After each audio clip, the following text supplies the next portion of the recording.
prophète Tapé Jonathan. Shalom. Shalom. Je suis à Daloa. Et mon témoignage est...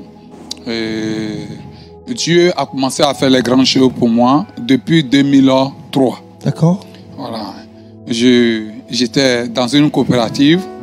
D'abord, le premier témoignage, j'étais dans une coopérative où j'étais apprenti du véhicule des ramassages au fait. Et du coup, un jour, on allait dans un village qu'on appelle Grébé. C'est dans la sous-préfecture de Djougoué. Et là-bas, je tombe du véhicule. Et puis, le véhicule passe sur mon pied. Ah. Ça passe sur mon pied. Et en 2005, on arrive à l'hôpital pour l'opération. Puisque je n'ai pas dit à mes parents que j'ai eu un accident, j'ai dit aux gens de ne pas dire. Donc, le sang s'est coagulé dans mon pied. Donc, on arrive, et ça se déclenche. On arrive, il dit, ils vont couper mon pied. Ils vont m'amputer. Et là-bas, ma grande sœur, qui n'était pas chrétienne, que je salue au passage d'ailleurs, et elle s'appelle Jemuman, elle a dit non, on ne doit pas couper le pied de mon petit frère. En 2005, on était au temps de la guerre. C'était chaud. Donc, il y a un médecin qui dit, moi, je peux l'opérer, mais déchirer tout son pied, enlever l'os pourri et toute la chair, et je mets un fer, et comme ça, c'est sur le fer, il doit marcher. Donc, du coup, elle a accepté. Le gars dit, si je dois le faire, je veux que vous me donnez 800 000 au temps des guerres. Elle allait grouiller. Elle s'est battue. Elle a eu les 800 000. Quand elle a envoyé, je suis rentré au bloc. Et à 9 h du matin, je suis sorti à 17 h. Quand ils ont fait l'opération, le docteur a dit que, regardez, son pied sera petit. Ça va prendre la forme du fer. Et en même temps, il doit marcher avec les béquilles. Donc quand ils ont fini l'opération, on devait m'opérer 6 fois. Ils ont fait 3 opérations. J'ai fui de l'hôpital. Je suis parti à la maison. Le vieux était étonné. Il dit, mais pourquoi? J'ai dit, papa, laisse, le Seigneur m'a libéré. Je suis venu à la maison. Bien avant ça, j'étais couché sur le lit de l'hôpital.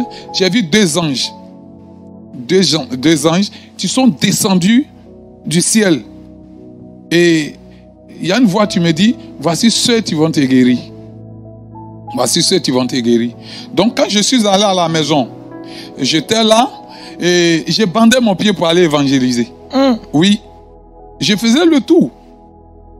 À peu près de la Côte d'Ivoire.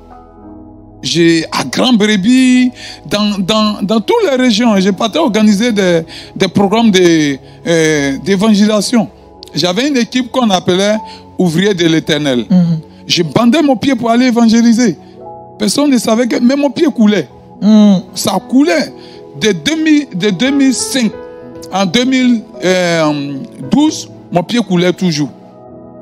Donc du coup, personne ne savait. J'ai pas évangélisé. Dieu guérissait les gens. Il y avait des gens qui avaient des plaies, qui séchaient. Mais pour moi, coulait. Il y a un jour, ma grand-sœur s'est rappelée. J'ai commencé à prier. En 2012, j'ai commencé à prier. J'étais révolté en moi-même. Et j'ai dit, il faut que Dieu me guérisse. Et un jour, j'étais couché dans ma chambre. J'ai vu, c'est comme 2 anges sont rentrés dans la maison. Il y avait un ange qui était devant la porte. Et puis, il y avait un ange qui est rentré dedans, dans la chambre. Et je vois, il m'a fait coucher. Il m'a fait coucher. Et puis, j'ai vu, c'est comme s'il traversait sur mon pied. Donc, quand ma grande-sœur est venue, quand elle est venue, elle dit, ah tiens, on doit aller passer la radio. Et puis, comme le docteur a dit, de temps en temps, il doit changer le fer. Ils vont changer le fer. J'ai dit à ma grand-sœur que Dieu m'a déjà guéri. Qu'il n'a pas de fer. Qu'il n'a pas de fer dans mon pied. Que l'os est revenu à sa place. Elle ne me croyait pas. Puisqu'elle était rentrée au bloc pour voir le fer qu'ils ont placé dedans. Elle ne croyait pas. J'ai dit si. Elle dit, oh, elle Elle n'était pas chrétienne au fait. Elle dit, oh, regarde ton affaire là, ta folie elle est revenue encore. Elle me donne l'argent, je mets passer la radio, le cliché sort, le docteur qui m'a fait passer la radio, il dit, mais ton autre c'est à sa place. Donc les images sont là. C'est ici qui s'affiche sur les écrans maintenant. Voilà, les images sont là, c'est clair. Donc elle était étonnée. Elle était étonnée. Ma grand-sœur dit, allons dans un autre hôpital pour le faire. On allait là-bas, c'est la même chose. Ma grand-sœur a dit, si l'affaire de Dieu est comme ça, là, elle va se donner. Alléluia! Et un jour, j'étais allé à l'un de mes programmes dans une ville dont j'étais le nom de la Côte d'Ivoire. Et j'ai organisé des grands programmes. J'ai organisé des grands programmes et je suis allé manger. Je suis allé manger et quand j'ai pris mon déjeuner dans l'hôtel, j'ai vu que la nourriture était empoisonnée. Pourquoi? Parce que quand j'aimais beaucoup le fruit. Donc, ils ont fait le plat de fruits. L'hôtel me connaissait très bien, tout ça. Et j'étais à table avec les gens, des personnes. J'ai oublié que j'étais en train de communiquer avec des gens. Voilà, mes enfants, ils étaient hors du pays. Donc, j'ai laissé le téléphone sans me déconnecter. Donc, quand je mangeais, je me suis rappelé que j'étais en train de causer avec les gens par message. Donc, je me suis levé et suis allé dans ma chambre pour me déconnecter. Et quand je viens, je prends le fruit, je mets dans ma bouche et ça commence à déchirer ma gorge. J'ai senti que ça déchirait ma gorge jusqu'en décembre. Donc j'étais allé pour 3 jours. Je n'ai plus fait les 3 jours. Je suis rentré. Mais quand je rentré, la diarrhée m'a commencé en même temps. Donc j'ai dit au chauffeur sur la route, je voulais aller au besoin. Et je suis venu, quand je suis venu à la maison, et je suis rentré à Daloa, je faisais avec. Moi, je ne me tords pas de douleur comme ça. Je sentais la douleur, mais je faisais avec. Je faisais avec.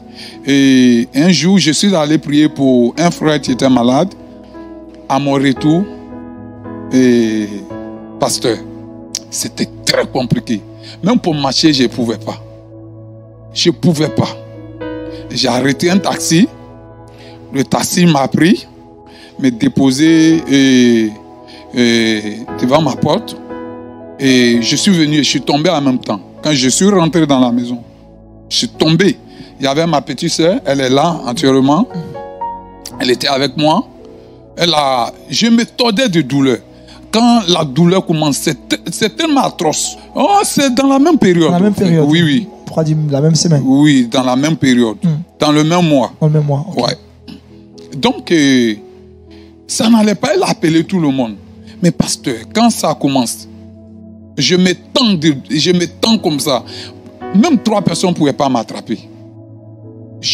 Tellement la douleur était atroce, je tournais partout. Donc, ça venait de commencer comme ça. On est parti à l'hôpital, ils ont passé les examens. On dit, il n'y a rien. Oh. On dit, il n'y a rien. Donc, on a fait venir ma maman du village. Elle est venue et j'ai commencé à dépérir. J'ai commencé à dépérir et les examens devenaient chers, de plus en plus chers. Et on va à l'hôpital pour passer un examen, on dit 200 000, 300 000. Donc dans la semaine comme ça, je pouvais dépenser 500 000. Donc la douleur continuait. Donc du coup, quand la vieille est venue, quand je vais au besoin, tout ce qui sortait de mon ventre, tout est noir. Tout est noir. Si je fais vent, quelqu'un ne pourrait pas rester dans la cour. Dans la cour. Tout était noir. Tout ce qui sortait en moi. Et ma maman dit, mais qu'est-ce qui se passe? On va passer les examens. On dit, il n'y a rien. Il n'y a rien. Donc du coup, un jour, je suis allé au besoin. C'est ma maman qui me nettoyait. Je n'avais plus de force. Je pouvais faire 7 jours. Je suis en train de taux de douleur. J'ai crié pendant 7 jours. 1 mois, 2 mois, sans manger. Oh. Sans manger. Donc, du coup, C'est tu me soulevais pour aller me laver. Elle est plus l'une de mes tantes. Tu me soulevais pour aller me laver. Et un jour, je suis allé au besoin. Elle regarde, elle dit, toi là, est-ce que tu n'es pas en train de chier ton foie? Parce que ce qu'il sortait, c'était noir, comme si on découpait quelque chose qui tombait au fait. Comme les cailloux de sang. Mais ce n'était pas le sang au fait. Donc, elle dit, mais qu'est-ce qui se passe? Et je vous assure, c'est comme, quand je suis assis, je ne pouvais pas m'asseoir. Quand je suis couché, c'est comme si ils étaient en train de découper tout dans mon ventre. Découper tout dans mon ventre. Donc, tout, la douleur était atroce. Moi-même, je sentais, c'est comme si on découpait les choses dans mon ventre. Donc, du coup, ça a commencé à devenir très, très, très compliqué. Très, très compliqué. Un jour, ma maman a dit que mon anus était sorti. Donc, on faisait du potasse. Et puis, ils ont attaché une corde au niveau de mes reins. Et puis, on mettait dans un morceau de pain.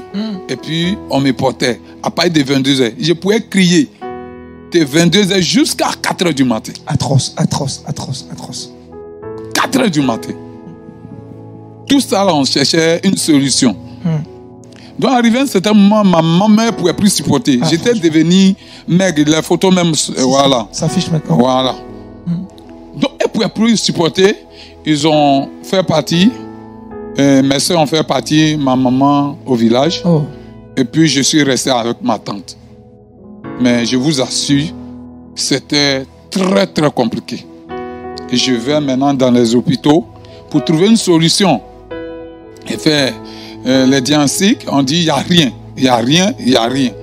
Un jour, je suis allé dans une clinique et là, on m'examine, je paye toujours les 200 000, on m'examine et puis le docteur me dit, depuis que je suis né, je n'ai jamais eu ça, je n'ai jamais vu ça et dans ma carrière.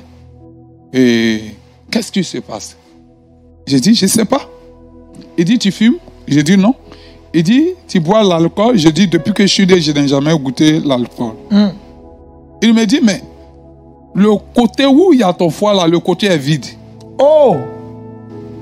Le docteur me dit, le côté est vide. Mais comment tu fais pour respirer? Comment tu fais pour parler? Et alors, il faut sortir, sinon tu vas tomber ici pour mourir. Je lui ai dit, docteur, là où tu vois vide là, c'est la main de Jésus-Christ. Alléluia! Le docteur m'a regardé. Il dit, sors de mon bureau. Oh! J'ai pris un billet de 1000 francs. Je lui ai donné, j'ai dit, docteur, un jour tu vas me revoir dans ton bureau. Et c'est comme ça que je suis parti. Matin, il dit, qu'est-ce qu'ils ont dit encore? J'ai dit, cette fois-ci, c'est ouf. Il dit, il y a quoi? J'ai dit, le docteur dit, je vais mourir. Qu'il n'y a plus de solution pour moi. Elle dit, ok, il faut venir t'asseoir. Donc, du coup, j'étais là. Et puis, un jour, on était dans la chambre. Et puis, moi-même, je sentais que je partais. Et en même temps, je me retrouve plus sur la terre ici. Je vois, j'étais dans l'espace, sur une terre tout blanche, et comme le sable blanc. Et puis, je vois de loin, je vois quelqu'un qui vient. Quelqu'un qui vient de très, très, très loin. Et puis, je vois, la personne vient, arriver devant moi, je vois que c'est Jésus-Christ de Nazareth. Il y avait une lumière au niveau de sa poitrine. La lumière éclairait plus que la lumière du jour. Wow. Et il m'a parlé avec une certaine douceur. Pour dire que, mais tu fais quoi ici? Que ton temps n'est pas encore arrivé. Tu dois aller continuer ton ministère. Ta mission, la mission pour laquelle je t'ai envoyé sur la terre, tu dois aller continuer. Et après, je sens que je me réveille. Quand je me réveille, je reviens en moi-même. Je vois, je suis dans les bras de ma voisine et ma tête sur sa cuisse. Tout le monde est en train de pleurer dans la maison. Vous étiez mort? Oui. Parce que tu nous as laissés où? Parce que tu nous as laissés où? Plus que dans le quartier, on me connaît. C'est dans le quartier où se trouve mon église. Parce que tu nous as laissé où? Pleurs dans toute la maison. J'ai fait ci à ma maman. On dit, mais tu étais déjà parti. Et c'est comme ça, Dieu m'a ramené à la vie. Quand Dieu m'a ramené à la vie, et c'est comme ça, la guérison a commencé à s'installer un peu. Mais je vous assure, et la toute dernière fois où ça a été révélé que c'est un poison, avant que je ne décède, c'est dans une clinique. Quand je suis parti, j'ai dit à docteur, bon, je suis désespéré, on ne voit pas ma maladie, mais quand même, je suis venu pour me faire consulter. J'ai payé tous les frais. Il a fait les plus de 100, tout. Il m'a dit, il faut repasser. Et j'étais ce jour-là avec ma fiancée. Tu es décédé. J'étais ce jour-là avec elle. Elle était venue me rendre visite. Et je retourne le soir et avec elle parce que je ne pouvais pas trop marcher. Il me dit que vous avez été empoisonné. Mais ça a pris tout votre corps, on ne peut plus rien faire. On ne peut pas extraire le poison, qu'on ne peut plus rien faire. J'ai dit, waouh. Et ma fiancée, on l'appelle à Abidjan pour le travail. Elle était hôtesse de lait pour le travail. Et elle vient le vendredi. Elle quitte là-bas le vendredi. Le jeudi, on a bien causé. On a vraiment bien causé. Le vendredi, on m'appelle pour dire que elle se porte pas bien. J'appelle. Le monsieur qui était avec elle me dit, est-ce qu'elle a cardiaque? Je dis, je ne sais pas. Et je demande, il dit, elle a bu simplement le thé et puis elle est tombée. Et puis elle est morte. Elle est morte. Elle est morte le même jour et à la même minute. Elle est morte. Je dis, waouh. J'ai failli mourir sur le champ.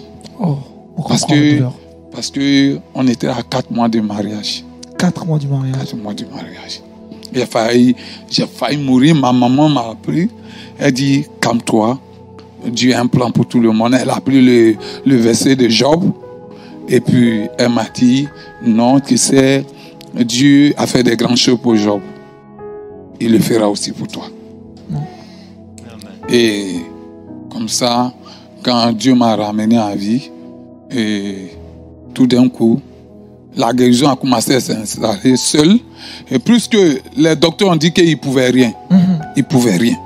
Donc, je ne partais plus à l'hôpital. Je suis passé dans les cliniques chinoises, partout dans toute la loi. Partout. Mais, quand ils m'ont abandonné tous, ils ont dit on ne pouvait plus rien faire. Et je les ai dit que Jésus-Christ peut faire. C'est ça. Et la guérison, c'est venu en priant. Mon père spirituel, le prophète Élisée, ils sont passés pour venir prier pour moi. Mais je vais vous dire quelque chose. C'est dans les épreuves.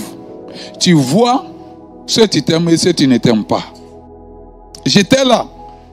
Il y a des gens qui venaient me dire c'est parce que tu as péché que Dieu est en train de te punir. Oui. J'avais des gens qui me traitaient de tous les noms, que c'est parce que tu as péché, etc. Et quand les gens venaient me dire il faut te confesser, j'avais seulement qu'un seul verset dans ma tête.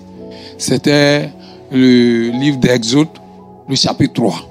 J'ai dit le buisson était en feu, mais le buisson ne se consumait pas. Pourquoi? C'est parce que Dieu était au milieu de ce buisson. Que Dieu est dans ma vie. Quel que soit, la chair peut finir, mais moi je ne mourrai jamais. Amen. Parce que Dieu est dans ma vie. Il sait ce qu'il fait, que cette situation est venue pour glorifier le nom de Jésus.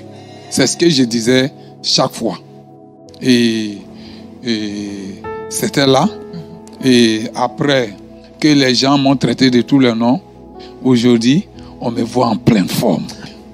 Là, je crois bien qu'après ça, j'ai souffert un peu. Et puis un jour, je vois que mon ventre commence à me faire mal. J'étais dans la chambre avec ma femme et puis je lui dis ça ne va pas. Et je commence à vomir en même temps. Oui. Et elle me prend. Il y a un hôpital à côté de nous, hôpital des sœurs. On va là-bas. Ils me font des injections. Mais ça n'allait pas toujours. Donc c'est comme ça qu'on a décidé d'aller au central. Quand on est allé au central, ils ont passé la radio. Voici les trucs sont là, et les clichés des trucs là, des résultats sont là. On me dit que mon intestin est devenu paquet, c'est s'enrouler. Et puis voilà. Donc quand ils ont dit, le docteur dit directement on doit m'opérer.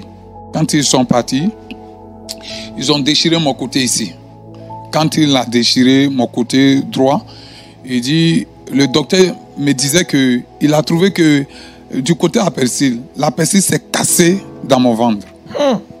Donc c'était en train de se décomposer déjà. Donc la cervelle, le tissu qui est là, ils ont coupé pour enlever. Pourtant que quand on enlève l'appendicite, c'est le tissu là on couvre. On couvre pour couvrir la plaie à l'intérieur et on traite maintenant la plaie à l'intérieur par les médicaments. Donc ils ont enlevé. Donc comme il a vu que ça n'allait pas, il a déchiré dans mon ventre. Quand il a déchiré, il voit que dedans n'était pas trop beau. Donc au bloc là-bas, ils ont commencé à réfléchir. Le docteur dit refermons son ventre et c'est un serviteur de Dieu. C'est un serviteur de Dieu. Du coup, ils ont refermé, on est venu. Et mon ventre a commencé à monter. Ça montait. Et on a fait 3e jour, on devait me libérer. Il y a un infirmier qui a dit, ne le libère pas, parce que son ventre là, ça monte. J'ai vu que son ventre est gonflé. Ils ont dit non, son médecin, c'est son voisin, etc. Ils sont dans le même quartier, il va le suivre. Donc on est venu à la maison. Quand on est venu à la maison, et j'étais là, et je vois mon ventre gonfler toujours. Et puis moi-même, j'attends dans la chambre, ma main était là, tout le monde, j'attends, pouf, il y a mon intestin s'est percé. Oh! Et les photos sont là. Si on affiche maintenant. Voilà. Et je vois le déchet sorti au niveau de mon côté. C'est pas bon. Donc Ça. maman a appelé l'infirmier. Le docteur a fait venir un infirmier. Et lui, il est venu avec un couteau. En même temps, il a déchiré le coin. Il dit, s'il ne faisait pas ça, si les déchets versaient dans mon ventre, ça allait créer autre chose. Donc, ça sortait.